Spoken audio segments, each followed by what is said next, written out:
Hello everyone, welcome to EduTap. I'm Tanushree and this is another video of our NABARD Grade A to Z series। और आज के इस video में हम एक बहुत ही इंपॉर्टेंट और अमेजिंग टॉपिक के बारे में बात करेंगे, वो है टाइम टेबल। अगर आप इस सीरीज़ की और भी वीडियोस को देखना चाहते हो तो उनका लिंक जो है वो डिस्क्रिप्शन बॉक्स में गिवन है, वहाँ से जाकर आप सारे लिंक्स को देख सकते हो, सारे वीडियोस को देख सकते हो। और इस A to Z सीरीज़ में आज हम पहुँच गए हैं लेटर टी पे, और टी से हम स्टार्ट करेंगे टाइम टेबल। ठीक है, आज हम पूरा टाइम टेबल के बारे में डिस्कस करेंगे, जो भी आपके डाउट्स है टाइम टेबल से रिलेटेड उनके बारे में बात करेंगे।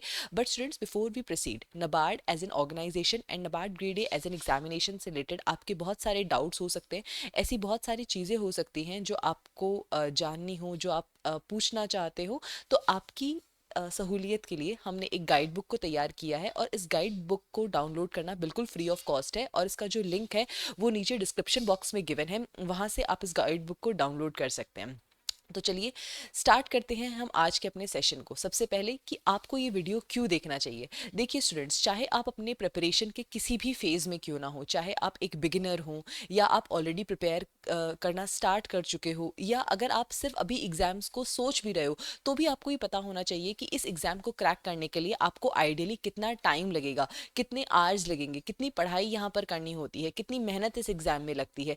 और वो सारी चीज़ों का आइडिया जो है वो एक टाइम टेबल से ही मिलता है। और अगेन इस वीडियो के अंदर हम केवल इस बारे में डिस्कस नहीं करेंगे कि आपका टाइम टेबल कैसा होना चाहिए, रादर आपके जितने भी डाउट्स है टाइम टेबल से रिलेटेड, चाहे वो ये हो कि कितने घंटे की पढ़ाई आपको करने की ज़रूरत है, कितने सब्जेक्ट्स आपको एक टाइम पे पढ़ने चाहिए, आपका प्लान क्या होना चाहिए, ये सारी चीज़ों के बारे में हम लोग यहाँ पर डिस्कस करने वाले हैं।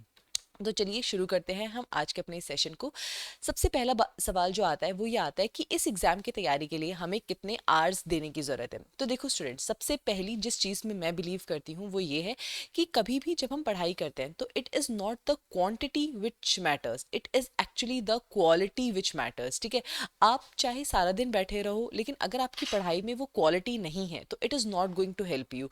तो ऑफकोर्स मैं आपको बताऊंगी कि आपको कितने घंटे ऑन एन आइडियल बेसिस देने चाहिए, लेकिन उससे पहले जिस चीज़ का आपको ध्यान रखना है वो ये है कि आप जितना भी टाइम दे रहे हो वो टाइम आपका फोकस्ड टाइम होना चाहिए, वो टाइम आपका क्वालिटी टाइम होना चाहिए। And again students, most of us what we do is we do passive reading. ठीक है, हम एक पैसिव तरीके से चीज़ों की पढ़ाई करते हैं, ऊपर ऊपर से चीज़ों को पढ़ लेते हैं, घंटों तक बैठे रहते हैं। नहीं, आपने ऐसे नहीं पढ़ाई करनी है। जो भी, अगर आप 2 आवर्स भी ऑन अ डेली बेसिस दे पा रहे हो तो आपको इस बात का ध्यान रखना है कि ये 2 आवर्स आप एक्टिव रीडिंग करके दे रहे हो। जो आपने पढ़ा है वो आपको समझ आ रहा है या नहीं आ रहा है, क्या आप उसको अप्लाई कर पा रहे हो या नहीं कर पा रहे हो, इन सारी बातों को ध्यान में रखते हुए फिर आपने अपनी पढ़ाई जो है वो करनी है। ठीक है, अब बारी आती है कि आइडियली हमें कितने आवर्स देने की ज़रूरत है। तो देखो यहाँ पर स्टूडेंट्स एक रूल है जिसमें हम बिलीव करते हैं, दैट इज़ रूल ऑफ 30। अब ये रूल ऑफ 30 क्या है? देखिए, अगर आप 2026 साइकिल के लिए प्रिपेयर कर रहे हैं और आपके पास लगभग 12 मंथ्स हैं, ठीक है, 12 मंथ्स में अगर आप डेली 2 to 3 आवर्स भी दे रहे हैं, ठीक है, विच इज़ 24 to 36 बनता है वैसे तो ये। ठीक है, एग्जैक्टली फैक्टर मुझे कि मैं एग्जैक्टली से नहीं बता पा रही हूँ कि 12 को 30 कैसे बनाऊँ, 12 को किस चीज़ से मल्टीप्लाई किया जाए कि वो 30 बन जाए, that is my bad. But again कहने का मतलब ये है कि अगर आप डेली 2 to 3 आवर्स भी यहाँ पर दे पा रहे हो, ठीक है, so that is enough. Similarly अगर आपके पास अभी 6 मंथ्स रहते हैं और अगर आप डेली बेसिस पे 5 आवर्स दे पा रहे हो तो that is 30। Again 5 hours will be sufficient here. अगर आपके पास 5 मंथ्स हैं तो आपको 6 hours on a daily basis देने पड़ेंगे।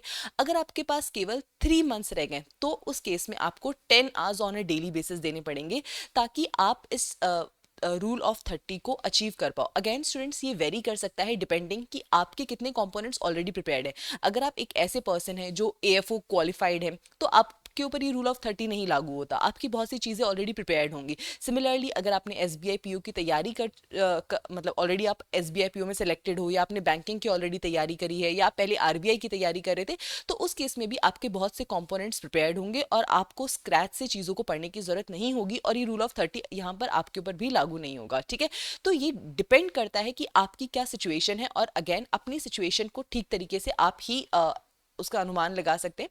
यहाँ पर मैं एक जेनरिक टाइम बता रही हूँ कि ऑन एन एवरेज आपको इतना टाइम देना ही पड़ेगा अगर आप बिल्कुल स्क्रैच से अपनी तैयारी कर रहे हो तो। ठीक है, उसके बाद दूसरा सवाल आता है कि आपको एक टाइम में कितने सब्जेक्ट्स पढ़ने की ज़रूरत है। तो देखो स्टूडेंट्स, यहाँ पर मैं बिलीव करती हूँ कि आपको एक टाइम में 2 से ज़्यादा सब्जेक्ट्स नहीं पढ़ने चाहिए, क्योंकि अगर आप पढ़ने बैठ रहे हो तो एक स्लॉट के अंदर अगर आप अपना एक फोकस बना रहे हो, किसी भी सब्जेक्ट को अगर आप पढ़ रहे हो तो उसे ठीक से समझने के लिए, ठीक से ग्रैस्प करने के लिए एटलीस्ट आपको 2 आवर्स ऑन अ स्ट्रेच देने ही पड़ेंगे, ठीक है। लगातार आपको 2 से 3 घंटे उस एक सब्जेक्ट को देने ही पड़ेंगे, तभी आप उस सब्जेक्ट को समझ पाओगे, ग्रैस्प कर पाओगे। अगर आप हर आधा आधा 2-2 घंटे, 1-1 घंटे के अंदर अपना जो सब्जेक्ट है उसे चेंज करते रहोगे, आपकी वो कंसिस्टेंसी, वो फोकस, वो फ्लो उस सब्जेक्ट में बन ही नहीं पाएगा। इसलिए आप चाहे अपने स्टडी के किसी भी फेस में क्यों ना हो, आप डेली जो है 2 ही सब्जेक्ट्स को पढ़िए, ठीक है। उसके बाद में जो दूसरी चीज है वो आती है प्लान, कि हमारा स्टडी शेड्यूल कैसा होना चाहिए, हमारा प्लान यहाँ पर कैसा होना चाहिए। देखिए स्टूडेंट्स, अगर आप तैयारी कर रहे हो 2026 के लिए तो आपके पास अभी लगभग 12 मंथ्स का टाइम है एग्जाम होने में। तो इन 12 मंथ्स में आपका स्टडी शेड्यूल कैसा होना चाहिए, और जैसा कि मैंने पहले बताया कि अगर आपके पास 12 मंथ्स हैं और डेली बेसिस के ऊपर अगर आप 2 to 3 आवर्स भी दे पा रहे हो तो दैट इज इनफ। अब ये आवर्स आपको किस तरीके से डिवाइड करने हैं यहाँ पे, ठीक है। हम 3 आवर्स लेकर के चलेंगे, आप इसे अपने अकॉर्डिंग कस्टमाइज कर सकते हैं। अगेन आपकी क्या सर्कमस्टांसेस हैं, आपकी क्या सिचुएशंस हैं, उसके अकॉर्डिंग आप चीज़ों को कस्टमाइज कर सकते हैं। देखिए, अगर आपको 2 to 3 आवर्स देने हैं तो आपका प्लान क्या होना चाहिए। अभी जब तक आप इस वीडियो को देखोगे हम लोग ऑलरेडी मिड ऑफ अगस्त में पहुंच चुके हैं, ठीक है।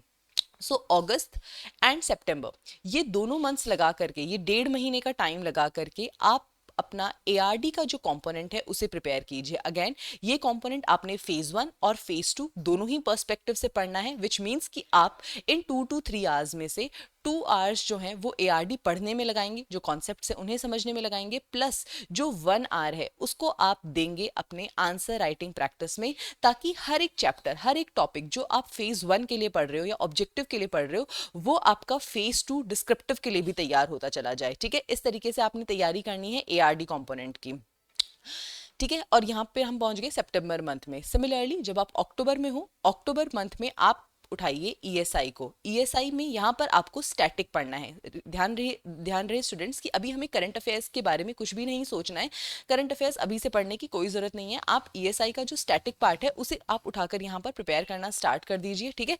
अगेन फेज 1 पर्सपेक्टिव से भी और फेज 2 पर्सपेक्टिव से भी, विच मीन्स कि 2 आवर्स आप कॉन्सेप्ट समझने में देंगे और 1 घंटा जो है वो अपनी आंसर राइटिंग प्रैक्टिस को देंगे। अब हम पहुंच गए हैं अक्टूबर मंथ में, ठीक है। अब बारी आती है नवंबर मंथ की, कि नवंबर में हम क्या करें। तो नवंबर में आपने पढ़नी है क्वांट, ठीक है। अगर आप बिल्कुल स्क्रैच से भी स्टार्ट करेंगे तो भी 4 वीक्स या 1 मंथ का टाइम जो है वो क्वांट के सारे कॉन्सेप्ट्स को समझने के लिए इनफ होगा। नवंबर का मंथ लगा के आप क्वांट कीजिए, दिसंबर का मंथ लगा करके आप रीजनिंग कीजिए, ठीक है। जनवरी का मंथ लगा करके आपने पढ़ना है अपना पूरा नॉन मेरिट सेक्शन, ठीक है। क्वांट हम कर चुके हैं, रीजनिंग हम कर चुके हैं, अब बचती है इंग्लिश, कंप्यूटर नॉलेज और डिसीजन मेकिंग। ये तीनों चीज़ें जो हैं ये आपने जनवरी के मंथ में कवर करनी है, ठीक है। उसके बाद में आता है फेब्रवरी ऑनवर्ड्स। तो फेब्रवरी ऑनवर्ड्स जो आपके ये 2 to 3 आवर्स हैं, ठीक है। इन 3 आवर्स में से आप 2 आवर्स लगाइए अपने करंट अफेयर्स को कंप्लीट करने के लिए, ठीक है। 2 आवर्स में आप करंट अफेयर्स को कंप्लीट कीजिए और जो बाकी बचा 1 आवर है उसमें आप रिवीजन कीजिए। ये सारे एरियाज जो आपने कवर करे हैं, अब इनका रिवीजन भी बहुत ज़्यादा ज़रूरी है। जो एआरडी आपने अगस्त सितंबर में पढ़ी है, इसके बहुत ज़्यादा चांसेस हैं कि फरवरी आते आते उसके कॉन्सेप्ट्स थोड़े हल्के पड़ गए हों। तो यहाँ पर आपको इसका रिविजन जो है वो करना अब स्टार्ट कर देना है, ठीक है। और यही साइकिल कि आप करंट अफेयर्स कर रहे हो, रिविजन कर रहे हो, प्रैक्टिस कर रहे हो, यही साइकिल जो है वो एग्जाम तक हमारा चलता चला जाएगा। एग्जाम से जस्ट 2 महीने पहले आपको मॉक टेस्ट जो है वो लगाने शुरू कर देने हैं, ठीक है। तो स्टूडेंट्स ये एक आप कह सकते हो जेनेरिक प्लान है आने वाले पूरे 1 साल के लिए, अगर आप 2026 साइकिल के लिए प्रिपेयर कर रहे हो, ठीक है। तो आप इसको अपने सिचुएशंस के अकॉर्डिंग, अपने सर्कमस्टांसेस के अकॉर्डिंग जो है इसको मोल्ड कर सकते हो, इसको चेंज कर सकते हो, लेकिन ये एक जेनेरिक प्लान है जो कि आपने फॉलो करना है, ठीक है। अब इसके बाद में आपके दिमाग में होगा कि मैम और क्या ऐसी चीज़ें हैं जो यहाँ पर इंपॉर्टेंट होंगी, क्योंकि लाइफ जो है वो बहुत कॉम्प्लेक्स है। लाइफ इतनी सिंपल नहीं है जितना सिंपली मैंने लिख दिया कि 2 आवर्स 1 आवर्स। डिस्ट्रैक्शंस भी होंगे, फैमिली फंक्शंस भी होंगे, लाइफ में बहुत सारे अप्स एंड डाउन्स भी आते रहेंगे। तो उन सर्कमस्टांसेस में हमें क्या करना है। तो देखिए स्टूडेंट्स, चाहे आप किसी भी कॉम्पिटिटिव एग्जाम की तैयारी कर रहे हो या किसी भी कॉम्पिटिटिव एग्जाम का अगर कोई टॉपर भी होता हो, किसी की भी लाइफ ऐसे स्मूथ नहीं चलती है, ठीक है। सबकी लाइफ में अप्स एंड डाउन्स आते हैं। कंसिस्टेंसी का मतलब ये बिल्कुल भी नहीं होता है। कंसिस्टेंसी का मतलब होता है कि you show up every day. अगर आपके घर में कोई फंक्शन है, आप सुबह जल्दी उठ जाओ और 1 घंटा पढ़ाई कर लो। अब बस जस्ट शो अप, ठीक है। उठो, अपनी बुक्स को पढ़ो, जितना पढ़ सकते हो, जितना आप कर सकते हो उस दिन उतना आप करो। That is consistency. जरूरी नहीं है कि आपका हर दिन एक जैसा होगा, आपका हर दिन कभी भी एक जैसा नहीं होगा। कभी आप इतना ज्यादा हाई ऑन मोटिवेशन होंगे कि आप 2-3 घंटे छोड़िए, आप 6-7 घंटे भी पढ़ जाओगे, लेकिन अगले ही दिन ऐसा होगा कि आपका किताब उठाने का मन भी नहीं करेगा, ठीक है। तो ये जो मोटिवेशन है, ये जो कंसिस्टेंसी है, ये कभी भी स्मूथ लाइन नहीं होती है, इसमें अप्स एंड डाउन्स आते रहेंगे। यहाँ पर एक चीज का जो आपने ध्यान रखना है, दैट इज डिसिप्लिन। अपना जो भी आप शेड्यूल बनाएं वो आवर्स के फॉर्म में ना बनाएं कि इतने घंटे पढ़ूंगा, 9 से 6 ये करूंगा, 6 से 9 ये करूंगा। नहीं, ये वाला आपने शेड्यूल नहीं बनाना है। आप अपना जो शेड्यूल है या जो अपने टारगेट्स है वो फिक्स कीजिए in the number of areas that you have to cover, ठीक है। जो जो चीज़ें आपने कवर करनी है, जितने टॉपिक्स आपने कवर करने हैं, उस चीज़ के बेसिस के ऊपर आप अपना स्टडी शेड्यूल जो है उसे बनाएं, ठीक है। So that is what you have to do. उसके बाद में स्टूडेंट्स एक और चीज़ जिसका आपको यहाँ पर ध्यान रखना है वो ये है कि डिस्ट्रैक्शंस डिस्ट्रैक्शंस जो है वो डेफिनेटली आएंगी। अगेन, जब भी आप अपना शेड्यूल बनाएं, जब भी आप अपनी चीज़ों को प्लान करें, इन डिस्ट्रैक्शंस को इनकॉर्पोरेट करके करें। ऐसा बिल्कुल भी ना सोचे कि आज से मैं फ़ोन साइड में रख दूंगा या रख दूंगी और मुझे कभी फ़ोन हाथ में लेने की इच्छा ही नहीं होगी। ऐसा बिल्कुल नहीं होगा। आपका फ़ोन चलाने का भी मन करेगा। आप उसके लिए एक स्लॉट बना के रखिए कि यार इस टाइम पीरियड में मैं अपना जो है स्लॉट, ये जो मेरा स्लॉट है ये डिस्ट्रैक्शंस का स्लॉट है, इस टाइम पे मैं फ़ोन चलाऊंगी, इस टाइम पे मैं इंस्टाग्राम देखूंगी, ठीक है। इस तरीके से अगर आप अपने डिस्ट्रैक्शंस के लिए भी प्लान करके रखेंगे तो कहीं ना कहीं आपका दिमाग रीवायर्ड रहेगा कि ओके, ये मेरा डिस्ट्रैक्शंस का टाइम है, इस टाइम तो मुझे डिस्ट्रैक्ट होना ही होना है, तो कम से कम अब मैं पढ़ लेता हूँ। तो इस चीज़ का भी आपको ध्यान रखना है। इस तरीके से अगर आप चीज़ों को मैनेज करेंगे तो अगेन मैं कहूँगी कि चीज़ें बहुत ज़्यादा स्मूथ तो नहीं होंगी बट मैनेजेबल हो जाएंगी। आप एक कंसिस्टेंसी के साथ, आप थोड़ी सेटिस्फैक्शन के साथ अपनी तैयारी कर पाएंगे। So that was all about this particular session. Now students, if you are interested in any of the paid courses, you can visit our website edutap.in। और यहाँ पर हमने नबार्ड ग्रेड ए के डेडिकेटेड कोर्सेज जो हैं वो लॉन्च किए हैं। जो सबसे पहला कोर्स है that is a 11 hour free trial course. अब इस फ्री ट्रायल कोर्स के अंदर अगेन आपको ऐसा नहीं है कि नबार्ड का पूरा कोर्स फ्री ऑफ कॉस्ट मिल जाता है। यहाँ पे आपको जितने भी हमारे अदर कोर्सेज में डिलीवरेबल्स हैं वो सब आपको यहाँ पर देखने को मिलते हैं, ठीक है। तो ये एक 11 आवर ट्रायल कोर्स है और ये ₹1 का आपको मिलता है। इसके अलावा there is an NABARD grade A phase 1 and phase 2 test series, आप उसको रेफर कर सकते हैं। There is a silver course जहाँ पर हम फेज 2 और इंटरव्यू की गाइडेंस प्रोवाइड करते हैं। And there is also a gold course. अगर आप स्क्रैच से तैयारी करना चाहते हैं फेज 1, फेज 2 और इंटरव्यू की, तो वो सारी चीज़ें आपको गोल्ड कोर्स के अंदर अवेलेबल होती हैं। So if you are interested in any of the paid mentorship, you can visit our website. So I hope this session was helpful. On this note, I'm ending it here. Thank you so much and I wish you all the very best for your preparation.